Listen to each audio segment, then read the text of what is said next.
ठाकुरगंज के खोपरा पट्टी में विकास या विस्थापन।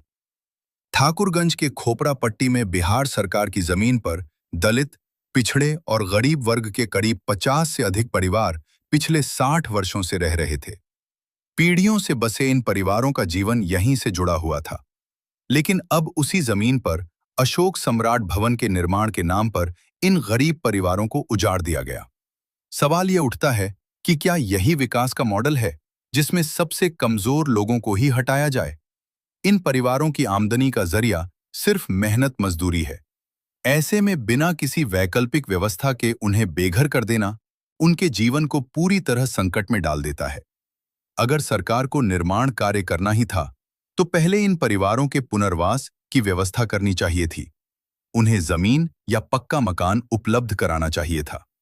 ये सरकार की जिम्मेदारी बनती है। स्थानीय लोगों का कहना है कि ठाकुरगंज में कई ऐसी सरकारी जमीनें भी हैं जहां दबंगों का कब्जा है। अगर निर्माण करना ही था तो उन जगहों को खाली कराया जा सकता था, बजाय इसके कि गरीबों को ही निशाना बनाया जाए। आज स्थिति ये है कि विकास के नाम पर गरीबों और कमजोर वर्ग पर ही सबसे ज्यादा असर पड़ रहा है। एक गरीब के लिए नया घर बसाना आसान नहीं होता। इसमें उसकी पूरी जिंदगी लग जाती है।